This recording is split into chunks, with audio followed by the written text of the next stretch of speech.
rahmat ajar aku sembah dan takutku hilang,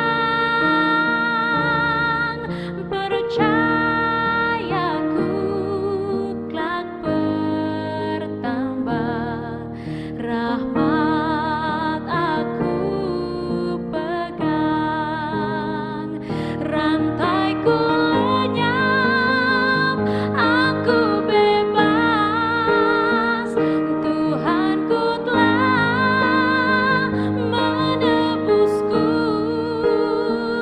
dan rahmat-Nya penuhiku, kasih sempurna tiada sudahnya.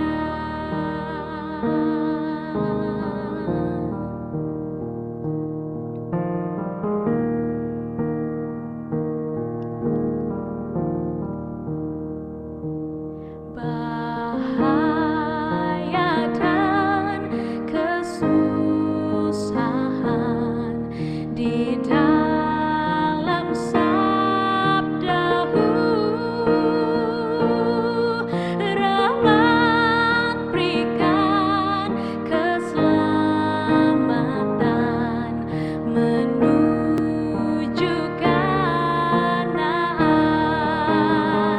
rantaiku lenyap, aku bebas, Tuhanku telah menebusku, dan rahmat-Nya penuhiku, kasih sempurna tiada sudahnya. Rantaiku lenyap, aku bebas, Tuhanku telah menebusku, dan rahmat-Nya penuhiku, kasih sempurna tiada sudahnya.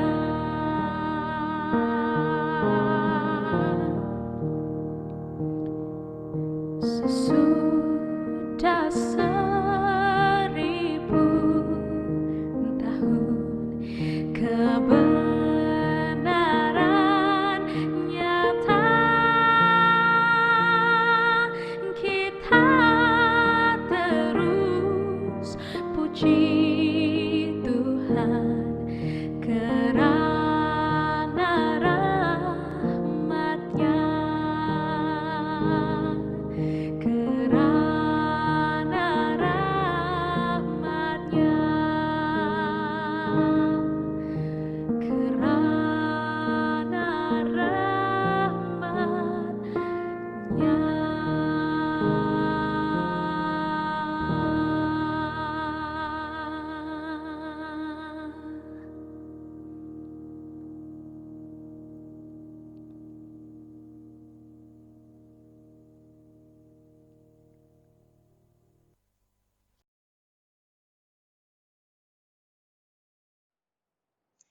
Shalom semuanya. Syukur pada Tuhan kerana pada malam ini kita dapat memulakan acara kebaktian kebangunan rohani Anjuran Pelayanan Wanita Wilayah 1. Penceramah pertama kita adalah Puan Jaibi Ogo. Beliau merupakan penyelaras Pelayanan Wanita Wilayah 1. Beliau turut melayani sebagai elder wanita dan keluarga di Gereja SDA Parapat.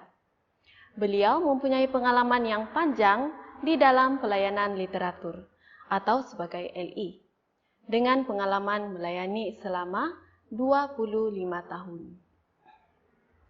Beliau pernah melayani sebagai penolong pengarah penerbitan di SDA Mission of Sabah. Dan sebelum beliau berehat dari pelayanan ini, beliau pernah melayani sebagai pengarah penerbitan di SDA Mission of Sabah. Sebelum kita mempersilakan beliau untuk mengongsikan firman Tuhan kepada kita semua, saya ingin menjemput semua kita untuk berdoa bersama-sama. Mari saya pimpin dalam doa. Bapa dalam kerajaan surga, terima kasih atas kesempatan pada malam ini. Kami dapat mendengarkan firman Tuhan melalui acara kebaktian kebangunan rohani. Terima kasih Bapa karena sudah memberkati kami dengan kesehatan yang baik dan juga masa yang panjang untuk kami meluangkan masa bersama-sama mendengar firman Tuhan. Kiranya Bapa memberkati pembicara kami pada malam ini, Puan JB Ogo, agar beliau dapat menyampaikan firman Tuhan dengan seperti yang Tuhan inginkan. Terima kasih, kami sudah berdoa dan kami percaya Bapa sudah menjawab doa kami. Semua ini kami serah dalam nama Yesus, Juru Selamat kami semua. Amin.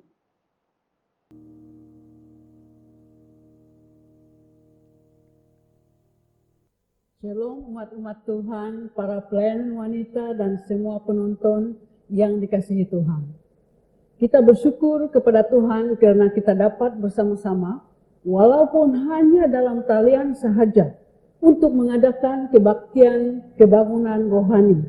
Ini adalah anjuran pelayanan wanita SDA di wilayah 1. Sepanjang minggu ini kita akan mempelajari firman Tuhan yang akan disampaikan oleh para pemimpin pelayanan wanita di kawasan wilayah 1 Sabah. Pelajaran pertama yang akan saya sampaikan kepada Anda pada malam ini adalah kasih karunia Allah yang menakjubkan menyembuhkan aku. Ada satu istilah yang mengatakan hanya orang sakit yang akan mencari dokter. Mereka yang sehat tidak akan cari dokter. Kamu rasa betulkah itu? Saya pasti kita sangat bersetujukan. Lebih-lebih lagi pada musim sekarang ini yang amat menakutkan. Kalau boleh kita mengelak untuk pergi ke hospital atau ke klinik-klinik swasta. Macam manapun. Kalau kita sudah sakit perut atau ada temu janji bulanan, kita akan pergi berjumpa dengan dokter juga. Supaya kita dapat kesembuhan atau sekurang-kurangnya dapat mengambil bekalan obat. Mengikut kajian, ada beberapa jenis penyakit yang disengeraikan sebagai penyakit berbahaya dan merupakan pembunuh utama. Antaranya ialah penyakit kanser dan masalah jantung. Sudah terlalu ramai manusia yang menjadi mangsa penyakit ini. Pada penghujung tahun 2019, kita digemparkan dengan satu lagi jenis virus yang menyerang seluruh dunia, yang tidak asing lagi sekarang. Budak kecil pun tahu apa itu coronavirus. Virus ini sangat kejam dan mudah sekali berjangkit. Sebagaimana yang kita tahu, sudah beribu-ribu orang yang tidak dapat diselamatkan di seluruh dunia akibat daripada serangan virus ini. Para dokter, pembantu-pembantunya begitu tertekan dalam menjalankan tugas. Mereka coba menyelamatkan para pesakit, tapi pada masa yang sama mereka juga takut dijangkiti. Tahukah Anda bahwa ada lagi satu jenis penyakit yang sangat berbahaya? Tiada direkodkan dalam catatan mana-mana agensi di dunia. Penyakit ini juga adalah penyakit yang boleh membawa kepada kematian. Kalau penyakit yang seperti yang saya sebut tadi itu, kita boleh lihat dan rasa apa tanda-tanda dia. Tambahan pula, penyakit yang saya sebut sebentar lagi ini, tidak ada tanda-tanda berbahaya yang dapat dikesan seperti kalau kena kanser, rambut gugur, badan mengurus. Kalau kena COVID pula, kena demam tinggi, sesak nafas, tidak dapat menghidup. Ada tanda yang boleh dirasa ataupun dilihat. Penyakit yang saya maksudkan tadi pula, tiada tanda-tanda, malah pesakit merasa sangat seronok, rasa beruntung, rasa gembira, dan penyakit ini sangat mudah berjangkit tanpa mengenal jantina, umur, pangkat, semua dapat jangkitan. Nama penyakit ini ialah DOSA, dosa. Mungkin kita tertanya-tanya, apakah itu dosa? Bagaimana dia muncul? Ada obatkah? Macam obat jantung ataupun kanker. Sejarah manusia yang pertama yang terdapat di dalam Kejadian pasal 3 ayat 11, di mana di situ dikatakan di Kejadian 3 ayat 11 dikatakan di sana bahwa siapakah yang memberitahu bahwa engkau telanjang?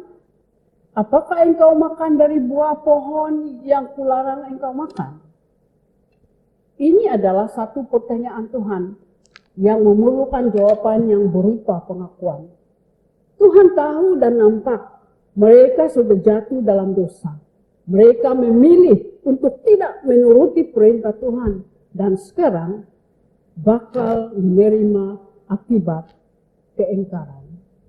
Firman Tuhan dicatatkan dalam Kejadian 3 ayat 3. Tetapi tentang buah pohon yang ada di tengah-tengah taman, Allah berfirman, jangan kamu makan ataupun raba buah itu, nanti kamu mati.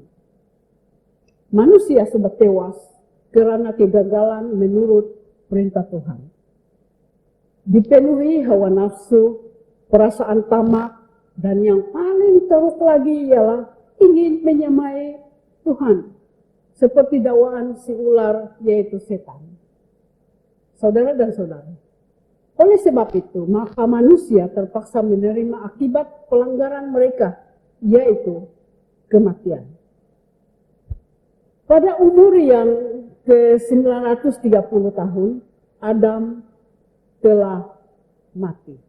Ini boleh dirujuk dalam Kejadian 5 ayat 5. Ayat dalam Alkitab yang menerangkan tentang kematian juga terdapat dalam Perjanjian Baru, yaitu dalam Roma pasal 6 ayat 23e, di mana dikatakan upah dosa ialah maut. Seringkali kita juga memilih keseronokan, keuntungan, kegembiraan palsu, dan yang sementara. Malah kita seolah-olah menafikan yang kita ini sudah terkena penyakit dosa.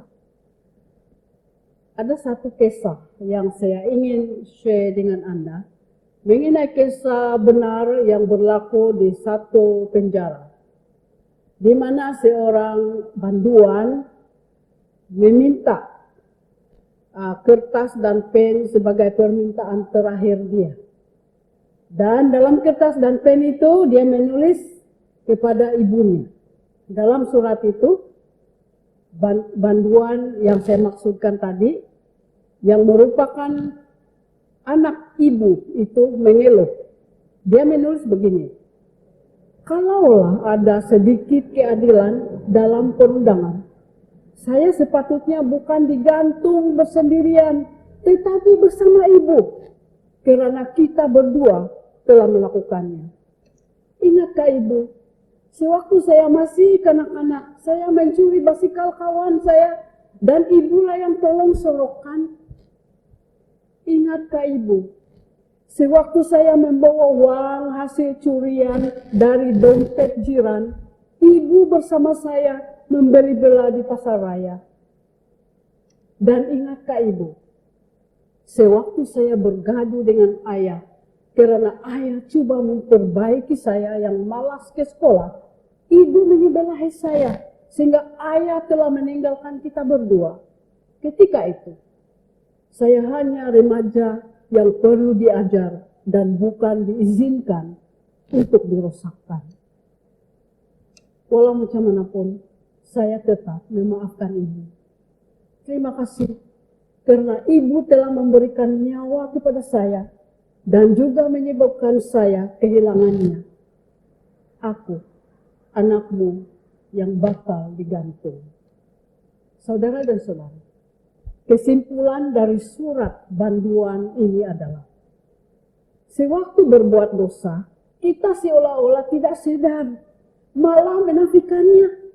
Tanggung jawab kita terabai karena melihat sudut yang menguntungkan. Ibu bapak yang lalai mendidik anak. ibu bapak yang lalai mendidik anak adalah sama seperti sedang menyuntik virus berbahaya ke tubuh anaknya. Ingat itu saudara dan saudara. Dalam Alkitab, ada banyak cerita mengenai pengalaman tokoh-tokoh Alkitab. Raja sendiri, para nabi, orang-orang Israel, orang-orang Farisi, malah murid-murid Yesus sendiri yang selalu jatuh dalam dosa. Kita membaca dan mengerti betapa jahatnya perbuatan dosa dan juga akibatnya. Pertanyaan ialah, layakkah mereka menerima upah dosa atas kejahatan yang mereka telah perbuati? Layakkah? Dan bagaimana pula dengan kita? Malam ini, saya membawa kabar baik kepada Anda dan saya. Mari kita buka. Kabar baik itu yang tertulis dalam Roma pasal 6, ayat yang ke-23b, di mana dikatakan, ini adalah lanjutan ayat yang saya baca lebih awal. Dikatakan di sini, tetapi karunia Allah ialah hidup yang kekal dalam Kristus Yesus Tuhan kita. Amin, saudara. Amin, saudari. Kasih karunia Allah yang menakjubkan, menyembuhkan penyakit kita, yaitu penyakit dosa. Kita diterima dan diampuni. Amin. Yohanes pasal 3 ayat 16 pula mengatakan, karena begitu besar kasih Allah akan dunia ini, sehingga ia mengurniakan anaknya yang tunggal, supaya setiap orang yang percaya tidak binasa, melainkan beroleh hidup yang kekal. Yesus Kristus meninggalkan keselesaannya di surga, lahir ke dunia yang sudah jatuh dalam dosa, merelakan dirinya untuk mati di atas kayu salib, dipukul, dihina, dicaci, untuk menebus dosa yang kita sudah pernah perbuat. Kematian Yesus di salib menggantikan kematian kekal kita sebagai orang yang sudah jatuh di dalam dosa. Hanya ada satu jalan saja kita dapat diselamatkan, yaitu jalan yang dicatat dalam Yohanes pasal yang ke-14, Yohanes pasal ke-14 ayat 6, sabda Yesus mengatakan, akulah jalan, kebenaran, dan hidup.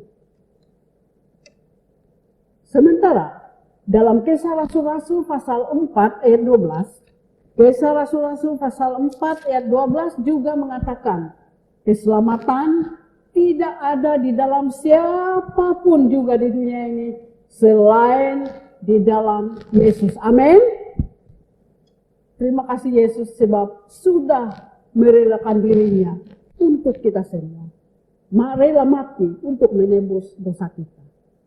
Sekarang, kemuskilan kita ya, kita dikejar 1000 anggapan.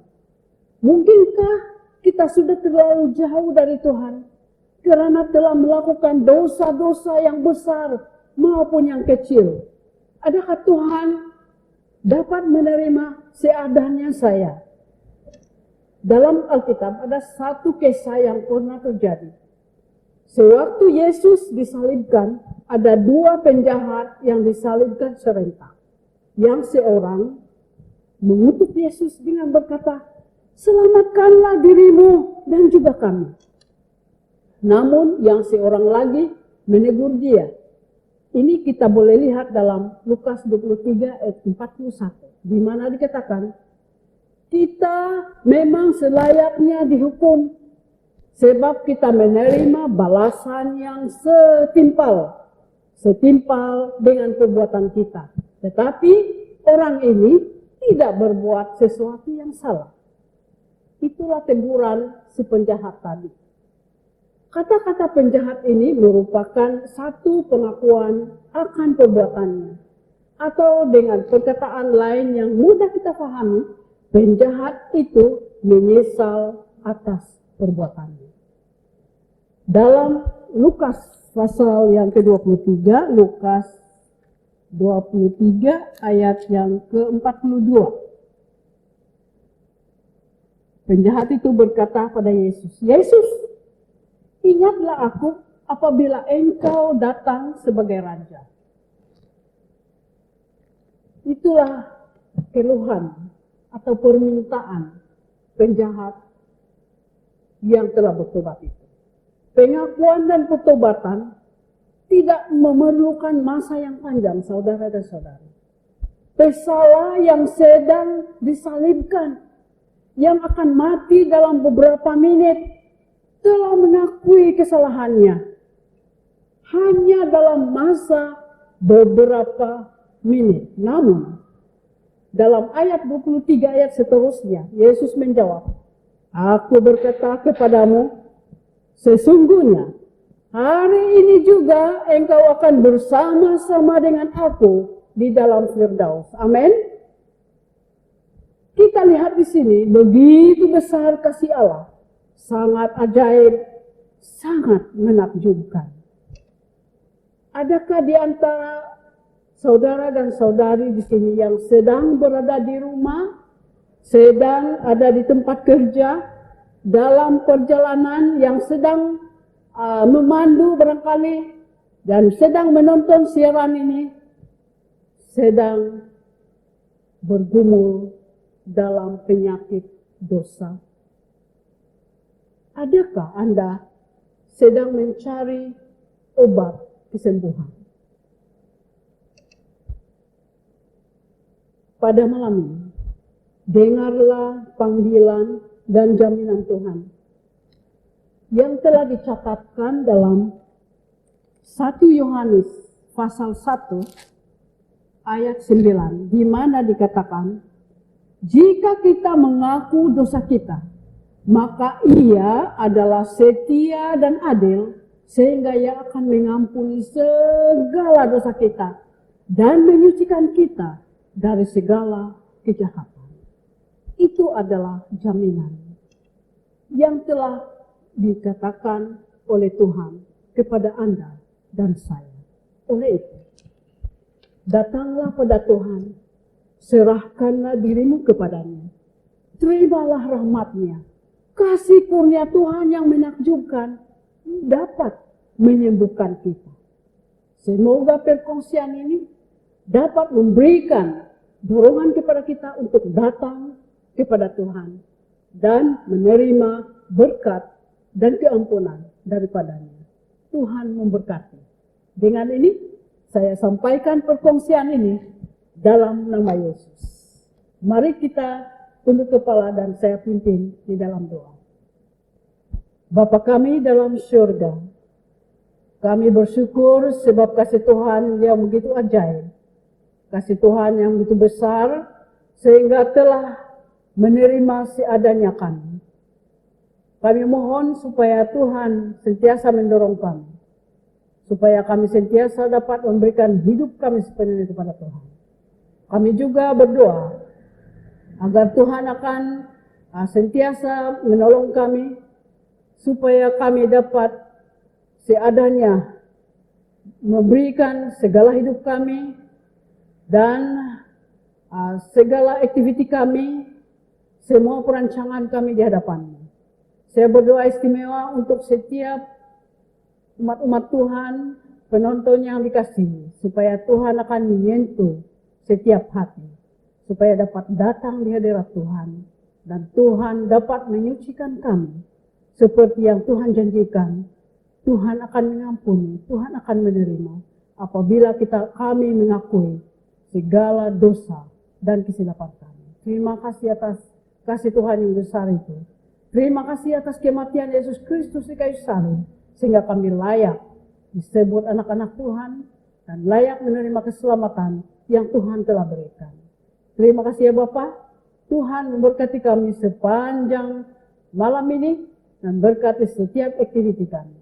Kami serahkan hidup kami di tangan Tuhan dalam nama Yesus Kristus yang telah menjadi juru selamat kami. Amin.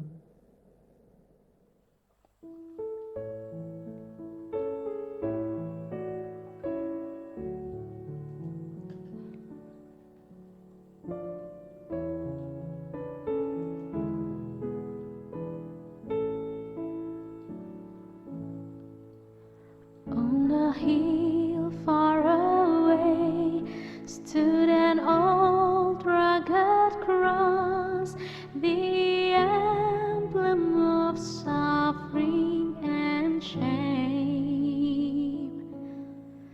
And I love the old cross where the dearest and best for a world of lost sin there was slain. So I'll cherish the old rugged cross till my trophies at last I lay down. I will cling to the old rugged cross and exchange it someday for a crown. Oh, the old rugged cross, so despised by the world, has a wondrous attraction for me.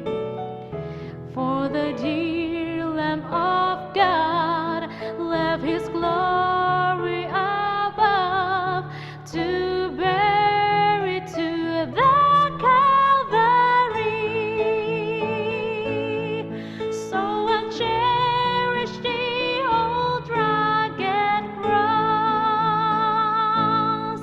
till the trophies at last I lay down. I will cling to the old rugged cross and exchange it someday for a crown. In the old rugged cross, stained with blood so divine, a wondrous beauty I see. For 'twas on the old cross Jesus suffered and died to pardon and sanctify me. So I'll cherish the old rugged cross till my trophies at last I lay down. I will cling to the old rugged cross and exchange it someday for a crown. So I cherish the old rugged cross till my trophies at last I lay down. I will cling to the old rugged cross and exchange it someday for